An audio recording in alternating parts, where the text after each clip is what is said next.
Boa tarde a todos. Doutor Léo Bernaldo, meu amigo, muito prazer estar aqui na mesa, na sua presença, né? O Mário Frederici também, foi um colega na Faculdade de Arnaldo também. E temos aqui a presença também do doutor Flávio Pedrão, né? Doutor Luzia. É um prazer estar com vocês aqui. Doutor Léo Beraldo me convidou para que viesse falar aqui hoje. Eu falei, meu caro amigo, que eu sou estagiário no tribunal ainda, faz 6 meses, um pouquinho, que eu assumi como desembargador. Falei, nos primeiros 6 meses a tarefa é árdua, é pesada. Sai do juízo monocrático para o colegiado, a gente tem que se adaptar. Embora eu tenha tido sorte, não tenha fugido da mesma matéria, direito público e mantive o direito público. Mas, de qualquer modo, sempre é um desafio falarmos de temáticas novas. Eu, efetivamente, fiz faculdade com base na Constituição, Emenda 1 de 69. Eu estudei Direito Civil com o Código Antigo, estudei Processo Civil com o Código Antigo e Novo. Mas a questão é a antiguidade está chegando, doutor Léo Beraldo, que a gente com a vida vai mudando, e é bom que nós possamos ver a evolução do direito. O direito estagnado, realmente, nós não chegamos a lugar nenhum. Falamos ciências sociais aplicadas. E como ciências sociais aplicadas, precisamos saber essa necessidade da evolução. Mas eu sempre tenho uma preocupação com o Poder Judiciário. O novo Código de Processo Civil demonstrou que o Poder Judiciário estava cometendo alguns equívocos. Eu sempre digo, sempre tudo na vida é bivalente. Quando nós deixamos de cumprir a nossa obrigação, nós teremos, em algum momento, teremos o troco. Se nós temos o artigo 489 dizendo que é necessário enfrentar todas as matérias que são apresentadas no processo, isso na verdade, se revela que existe um resultado da falta de fundamentação de sentenças. Então, essa preocupação nós precisamos ter sempre em agirmos com o máximo de cuidado. Mas, de outro lado, nós, magistrados, estamos pressionados diariamente com a massificação do processo e com a justiça em números. O CNJ nos pressiona, somos obrigados a cumprir números. Como está a sua estatística? Como está seu mapa de produtividade? E muitas vezes eu pego um processo, eu vou julgá-lo, e eu penso, não posso estudar mais. Temáticas de extrema relevância, eu não posso segurar mais um dia, outro dia. Preciso baixá-lo. Quantas e quantas vezes eu falo para minha assessoria, precisamos parar. Essa temática mereceria um estudo muito mais aprofundado, mas não podemos continuar, que temos outros processos chegando, aquilo vai desaguar em algum lugar. Então, a justiça em números, o processo massificado, isso é realmente um sacrifício muito grande para o magistrado. E nós não podemos recusar o processo. Muitas vezes o colega me diz, meu serviço está 100% em dia. Eu olho, pode ser bom ou ruim. Tem qualidade na decisão? Existe análise de tudo que está apresentado no processo? Aí vem o 489 diz, analise tudo. Se não analisar todos os pontos do processo, nós teremos uma nulidade processual. Mas temos também, professor Diel, estou plagiando, na estatolatria do processo, do Poder Judiciário, não é? Fetiche da judicialização. Todo mundo pensa que o Poder Judiciário vai resolver os problemas da população. Não é o Poder Judiciário, não. A sociedade civil precisa saber que os problemas se resolvem dentro da comunidade. O escritório de advocacia tem que ser lugar de conciliação, de mediação nos conflitos. E não o cliente chegar no escritório e vamos judicializar. Então, isso também é o resultado da massificação em que o Poder Judiciário é procurado. Aí o Poder Judiciário vem também protagonismo, com o ativismo judicial, como fala o Lênin Streck, né? O panprincipologismo, que nós decidimos com base em princípios. Uns dias atrás eu fiquei surpreso, uma pessoa fala assim, eu aplico princípios, eu não aplico leizinha. Peraí, leizinha não. Então diga lei inconstitucional, depois eu aplico o princípio. Ora, eu vou sobrepor o princípio à norma, vamos ter outro resultado de novo. Então, nós temos problemas muito sérios, realmente, o nosso processo evoluiu muito bem. Nós tivemos no primeiro momento do modelo liberal, modelo social, agora esse modelo. Eu falo esse processo civil, Eu fico preocupado se nós pensarmos que o processo civil mudou apenas artigos. Se nós não analisarmos os fundamentos do processo, o processo totalmente modificado em seus fundamentos, se eu posso até dizer que os artigos não têm tanta alteração, mas os fundamentos estão totalmente alterados, precisamos ter a ideia de um processo, modelo cooperativo, processo polifônico, policêntrico. O juiz não é mais o dono do processo, mas isso o magistrado tem que entender isso. Vai ser difícil para o primeiro grau? Sim, vai ser difícil, mas o Poder Judiciário precisa se adaptar para poder conviver com esse novo processo. A sociedade tem direito a ter uma resposta. O Poder Judiciário hoje está com dificuldade até de nomear juízes novos, que estamos no limite prudencial de nomear novos juízes. Estamos no limite prudencial, não podemos nomear novos servidores. O processo eletrônico é um instrumento que está sendo colocado, sim, está sendo colocado na nossa mão e precisamos utilizá-lo, precisamos aperfeiçoá-lo. Uma preocupação que o novo processo tem, a primazia do julgamento de mérito. Tem um determinado magistrado, não vou dizer nem do país que tem mania de estava extinguindo todos os processos, deixando para o tribunal apreciar o mérito se quisesse. Poxa vida, como é que nós podemos ter essa jurisprudência defensiva? A pessoa pegar o processo, procurar nulidade para extingui-lo.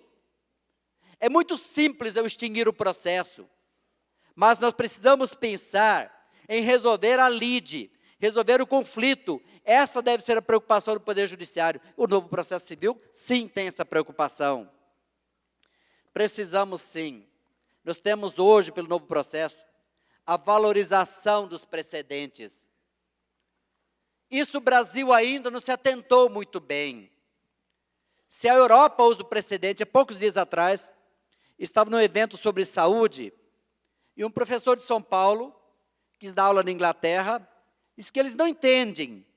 Por que no Brasil nos repetimos tantas demandas iguais? Supremo decide 1, 2, 100, 1000, 10.000 vezes, 100.000 vezes a mesma questão. Por que no Brasil nós não valorizamos a jurisprudência? Por que nós não valorizamos os precedentes? Se nós temos, sim, respeito aos precedentes, nós evitamos as demandas desnecessárias, as demandas vazias. Nós temos o problema também da desuniformidade jurisprudencial, a instabilidade jurisprudencial. O STJ, mudar uma súmula em 6 meses, revogar uma súmula em 6 meses, isso não tem menor sentido, isso demonstra que não houve contemplação. Então precisamos ter a segurança jurídica, a uniformidade jurisprudencial, aí sim nós podemos começar a valorizar a jurisprudência. Essa valorização da jurisprudência, ela está sendo imposta. Está sendo imposto também que os tribunais uniformizem. O 926 diz que os tribunais devem uniformizar. E devem sim uniformizar, para que não repitamos a mesma demanda. Para que o juiz não queira julgar de acordo com a sua consciência, de acordo com a sua interpretação, sem cuidar. Se nós temos a unidade jurisdicional, como é que eu vou, com minha autonomia, pretender julgar sempre de acordo com a minha consciência? Às vezes até com princípios, não é? Despreza a norma? Não. Vamos aplicar a norma, vamos olhar a jurisprudência. O novo código veio muito interessante quando nos impõe isso. Quando impõe aos tribunais a uniformização. Quando determina aos tribunais que se editem súmulas, enunciado de súmulas. Então nós temos o quê? Hoje uma exigência normativa da uniformização. Esse é um meio de eliminação das demandas efetivamente desnecessárias. E 927, impondo aos magistrados, sim, que devem observar. Isso é uma imposição, não tem como dizer que eu não observo. O juiz tem essa liberdade, o juiz não tem discricionariedade. O juiz tem dever de legalidade. Eu observo a lei, se eu não quiser aplicar a lei, eu preciso declarar a inconstitucionalidade dela, e não simplesmente desprezar a norma. Então, eu passo sempre, de acordo com o 297, ter a observância das decisões, Inclusive, o incidente de assunção de incompetência, que é a nossa temática hoje, essa obrigatoriedade. E se não observar, teremos reclamação também. Isso é interessante. Devolve àquela Câmara, devolve aquele magistrado, reaprecia aquela matéria. Nós não podemos inobservar aquilo que já foi decidido. Precisamos o quê? De isonomia, segurança jurídica. Saber que aquela aventura jurídica não terá resultado. Vamos tentar, vamos jogar mais uma demanda. Então, o incidente de assunção de competência, que é a nossa temática, essa admissibilidade, assunção de competência, quando de recurso, remessa necessária ou competência originária, mas somente para as questões de direito, sem qualquer limite material, em qualquer matéria de direito, de grande repercussão geral. Esse grande repercussão social, geral não social, grande repercussão social, o que seria grande? O que se começa a interpretar, esse grande não precisa ser tão grande, senão estaríamos falando de repercussão geral, que não é o caso aqui na assunção de competência. Então, nós estamos falando, doutor Magno, não seria assunção, não seria delegação de competência. Eu não estou assumindo nada, estou delegando. Eu, como órgão fracionário, eu delego a competência para o outro, né? Então, nós teríamos o quê? Repetição de múltiplos processos. Essa semana está uma questão na minha mão ainda para julgar, estava discutindo com minha assessoria, da questão de competência. Como é que eu vou definir na competência da Justiça do Trabalho, quando da Justiça Comum, que tipo de contrato, como é que vou analisar o contrato? Essa é uma questão puramente jurídica. Essa já poderíamos trabalhar na assunção de competência. Que natureza de contrato? Eu declaro ele como sendo trabalhista, eu tenho muita dúvida ainda, que as prefeituras estão contratando tudo que é jeito. Temos o estatutário, temos o trabalhista, né? Então, como é que nós trabalhamos? Em que momento ele entra no contrato administrativo? Em que momento ele vai entrar no contrato de CLT?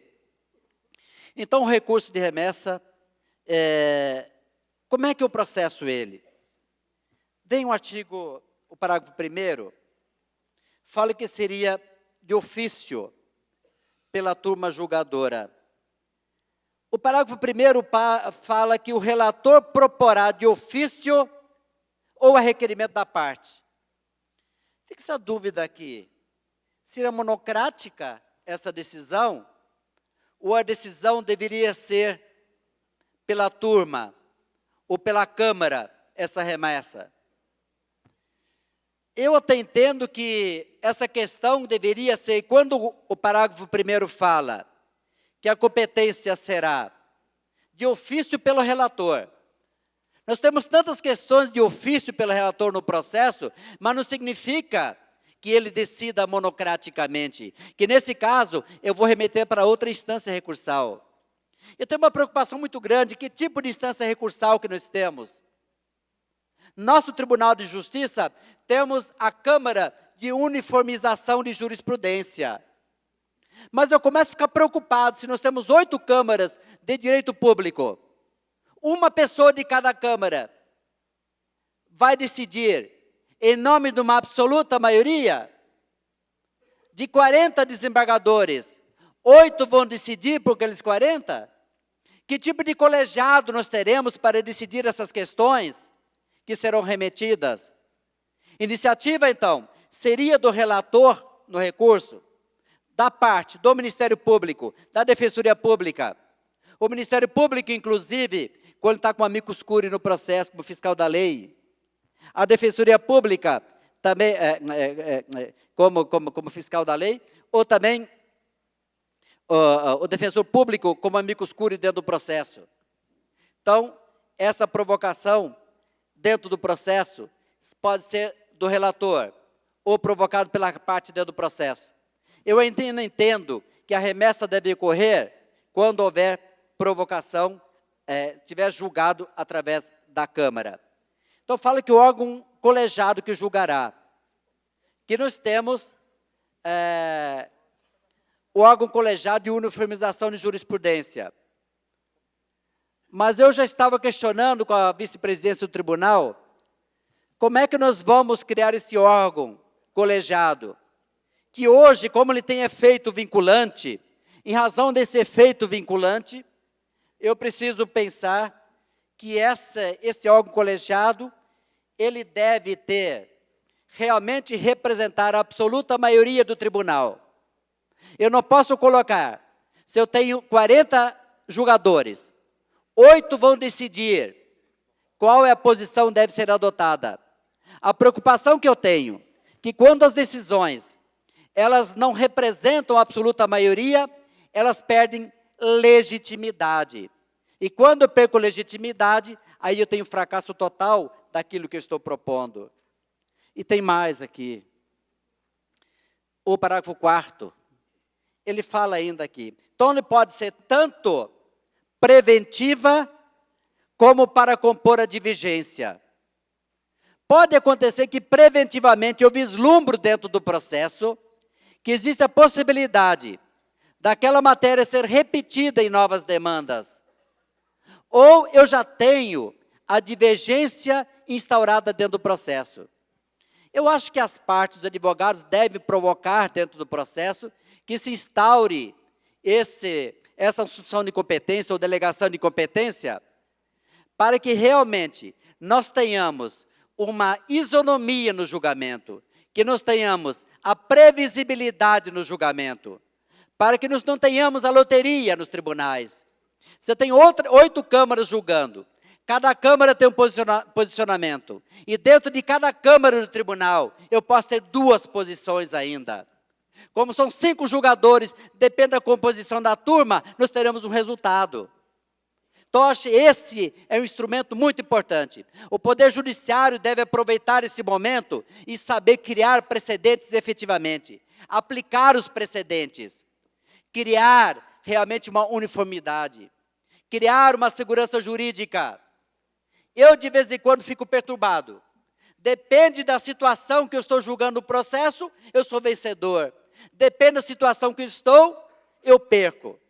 Quantas vezes eu, como relator, eu faço um voto, às vezes até extenso, analiso a questão jurídica como relator, e sou vencido. Aí pego outro processo, sou revisor, sou vogal, eu sou vencedor, escrevo 2 parágrafos, eu sou vencedor naquela outra demanda. Isso precisamos saber, isso precisa acabar. Mas realmente na assunção de competência, esse órgão de uniformização, ele tem competência apenas para tratar as questões de direito. As questões de fato ainda serão apreciadas pela Câmara. Provavelmente devem ser apreciadas depois de resolvida a assunção de competência. Mas tem um problema. Ela decide apenas a matéria de direito, mas ela substitui o órgão julgador. Se substitui o órgão julgador, não deveria apreciar primeiro as questões preliminares e as questões prejudiciais dentro do processo? Ou vai devolver depois? Regimento interno do Tribunal de Justiça, que deve decidir como será essa competência de julgamento. O órgão de uniformização, ele substitui, ele assume o julgamento, mas ele assume o julgamento na matéria de direito e não na matéria de fato. E muitas vezes ele não pode ultrapassar, às vezes o julgamento não ultrapassa a matéria de fato. Você tem preliminares, tem prejudiciais que devem ser apreciadas antes de chegar naquela matéria de direito. Quem deve apreciá-la? Então, me parece que o razoável seria que a Câmara de origem, ou a turma de origem, aprecie todas as matérias de fato e joga a matéria de direito para acabar ter o julgamento definitivo daquela matéria. Essa me parece ser a solução razoável para essa hipótese. Essas são as considerações que tinha a fazer. Obrigado a vocês.